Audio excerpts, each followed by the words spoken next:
Y si te digo que el dinero que se le va a inyectar a la economía podría ser una inyección de adrenalina que nos puede matar o nos puede salvar.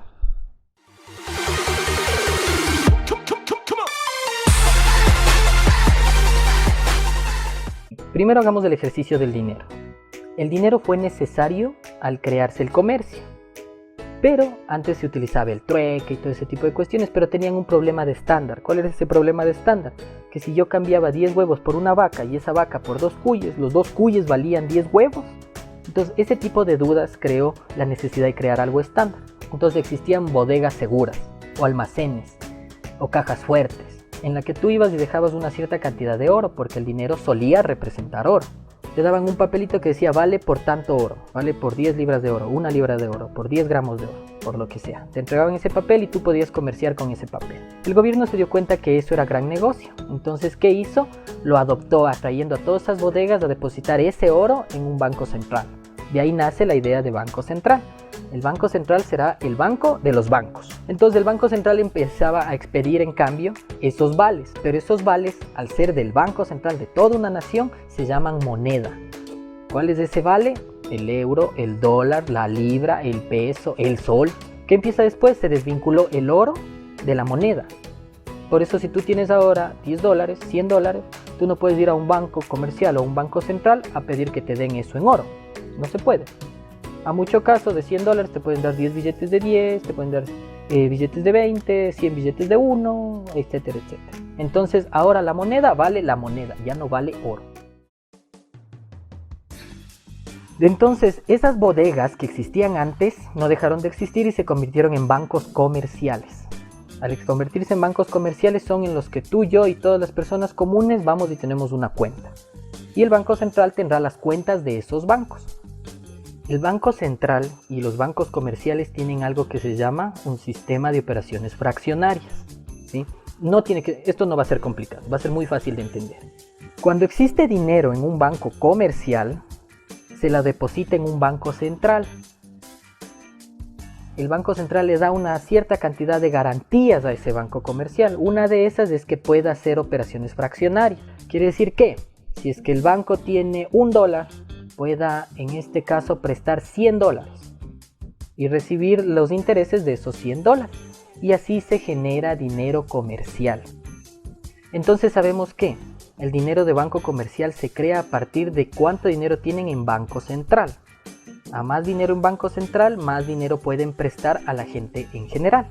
Eso quiere decir que un banco tiene mucho dinero para prestar, la gente empieza a gastar, y cuando la gente empieza a gastar, los comerciantes se dan cuenta, o las empresas, los negocios se dan cuenta que hay dinero, venden más caro o venden más cosas, la gente gasta en cosas que no necesita y el dinero empieza a valer menos. ¿Por qué valer menos? Porque si es que antes yo vendía 1 litro de leche en $1 y veo que la gente tiene plata y no le estorba pagar $1 por ese litro de leche, lo pongo a $1.10. Entonces el mismo litro de leche vale $1.10. No es que sea más cara la leche, sino que es más barato el dinero. Vale menos el dinero. Bien, eso es la inflación. Más o menos desde el ejercicio sencillo. La exagerada inflación empieza a crear las crisis, ¿sí? Y las crisis crean recesiones. De las recesiones hablaremos en otro video. Eso comenta, dale like, suscríbete, compártelo, mándaselo a un amigo. De esa manera ayudas mucho para generar contenido. ¿Qué evita que esto se vaya al infinito y que el dinero no valga nada? Creando una cierta cantidad de dinero anual, ¿sí? Eso quiere decir que por más dinero que tenga un banco, tendrá un cierto límite para crear su dinero de banco comercial cada año. Por eso también existe ese comentario de que suben los sueldos cuando sube la inflación, es lo mismo que mantener al sueldo sin subir.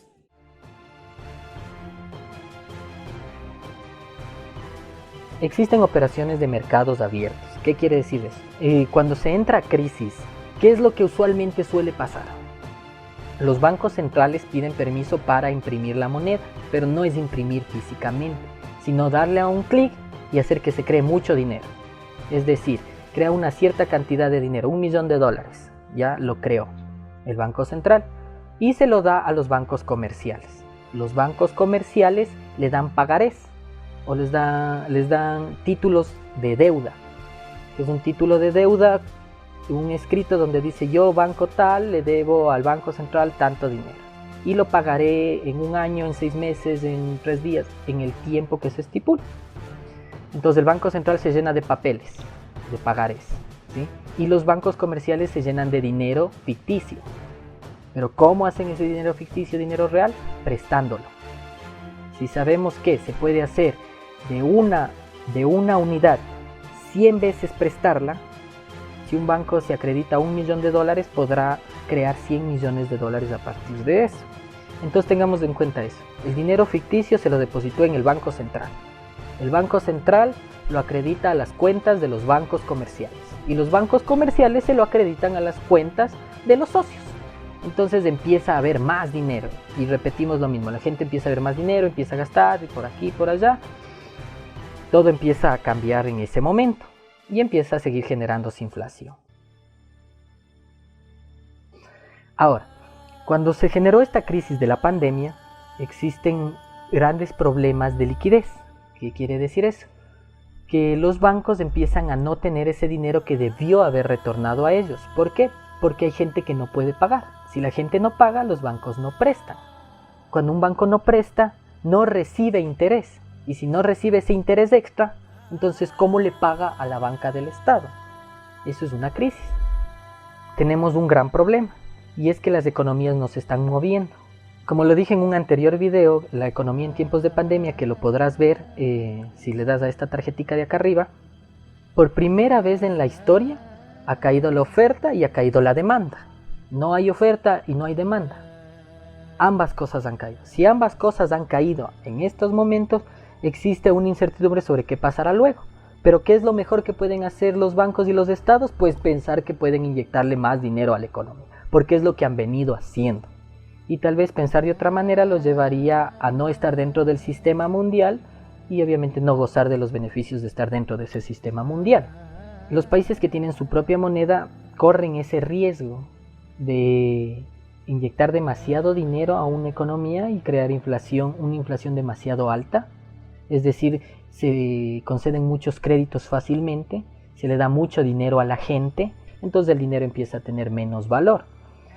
Pero existen países en los que la moneda no es propia, como el caso del Ecuador, se trabaja con el dólar, en cual tendrá que ver cuál será la idea que tenga el Banco Central de la moneda del dólar.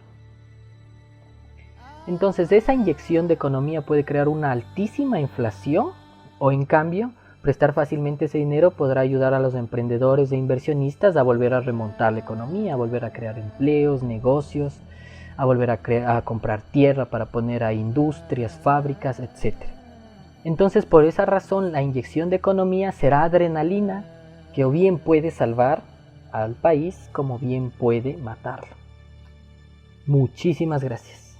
Si te gustó el contenido, dale like, comparte, suscríbete, propon un tema, hazme una crítica, ayuda muchísimo a la generación de contenido.